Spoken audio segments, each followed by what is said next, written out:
The post-Watcher Jinn are the ones that emerged after the so-called war in heaven, and then the arising of the human species and the development of human civilization. Okay. Since the previous group has mostly been killed off, they have a different understanding and different approach than the modern group, the one that we in occultism are used to dealing with.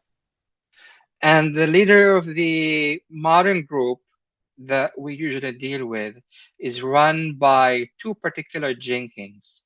One is Al Ahmar, and the other one is Abanuch, Maimun. And Maimun is, of course, in Western literature known as a Maimen, the demon, a Maimen.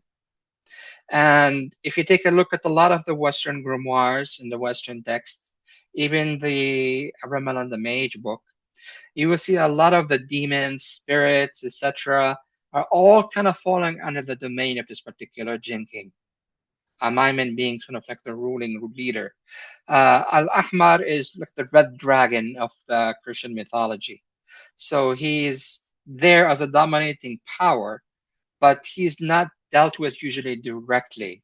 And Maimun is sort of like the one people usually deal with through their various thousands of branches of, names, right?